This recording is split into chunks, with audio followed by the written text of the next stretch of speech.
In the heart of Dallas, Texas, a quiet but powerful cultural shift was unfolding. For decades, American society had painted a picture that every man should be in constant pursuit of relationships, dating, and romance. Magazines, television shows, and Hollywood movies glorified the idea of couples, making it seem as though singlehood was some kind of failure or a sad stage of life one had to escape. But by the year 2025, that narrative was being shaken to its core. More and more men were openly choosing to remain single, not because they couldn't date, not because they were rejected, but because they had decided that the stress, the drama, and the unrealistic expectations that came with modern dating were simply not worth the hassle. This reality was creating tension, particularly among women who had grown up believing there would always be a surplus of men chasing after them. Now, the tables were turning and frustration was boiling over. Chapter 1. The Coffee Shop Conversations. On a cool Saturday morning, Michael Turner, a 34-year-old software developer, sat at a local cafe in downtown Dallas with his close friends David Harris and Ethan Brooks. Michael stirred his coffee thoughtfully as David laughed about a recent conversation he had at work. "You wouldn't believe it," David said, grinning. "A co-worker asked why I wasn't dating anymore. I told her straight up, I'm happy single. She looked at me like I had just admitted to committing a crime." Ethan chuckled. "Same thing happened to me at the gym last week. A woman asked why I never approach anyone. I said, because I enjoy my peace. She rolled her eyes and told me I'll regret it one day.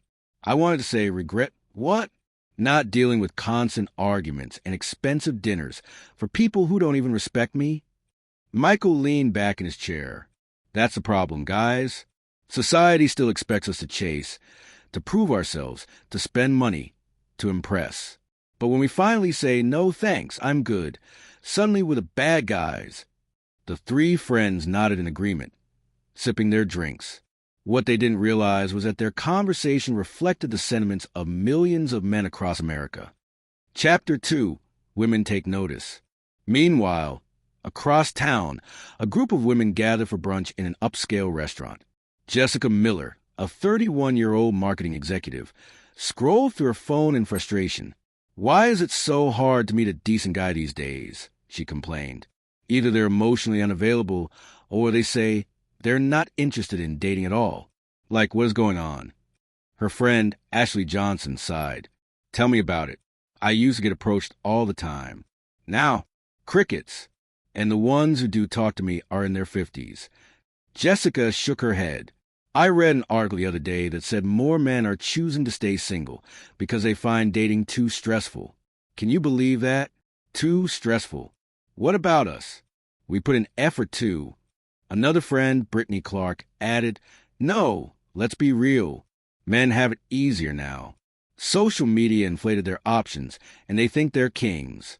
So they just decide not to commit, and we're left with fewer choices." The women's conversation revealed the other side of the coin. While men were enjoying newfound peace, many women were feeling abandoned, ignored, and even betrayed by the shift. Chapter 3. The Data Speaks.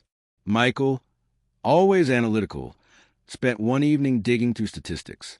He discovered that according to national surveys, nearly 63% of men under 35 reported being either single by choice or uninterested in pursuing traditional relationships. He shared this with David and Ethan over a video call. "That's huge," Michael said. "Men are literally stepping away from the dating game en masse. And it's not because they can't play. It's because they don't want to." Ethan smirked. "Makes sense. I used to feel guilty for not dating, like I was missing out.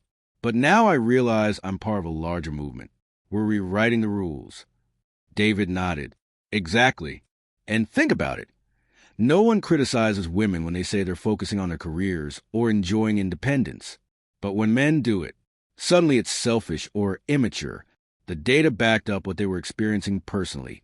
Men were realizing that being single wasn't punishment.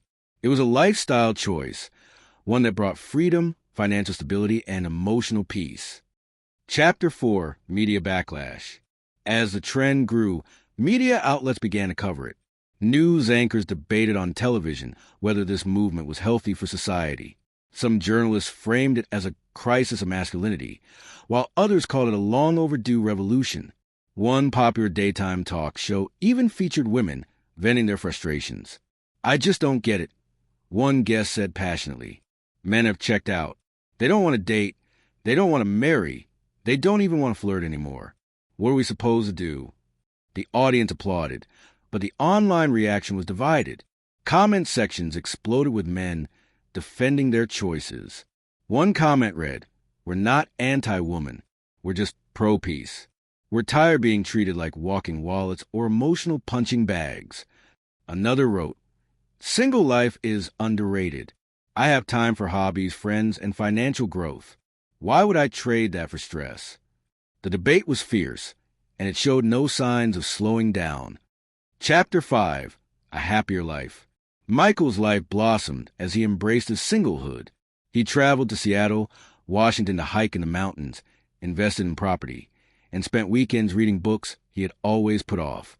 David started his own small business, free from the financial strain of constant dating expenses.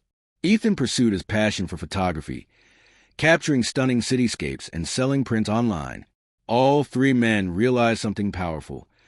Happiness didn't come from following the script society had written for them. It came from choosing their own path. Meanwhile, Jessica and her friends continued to struggle.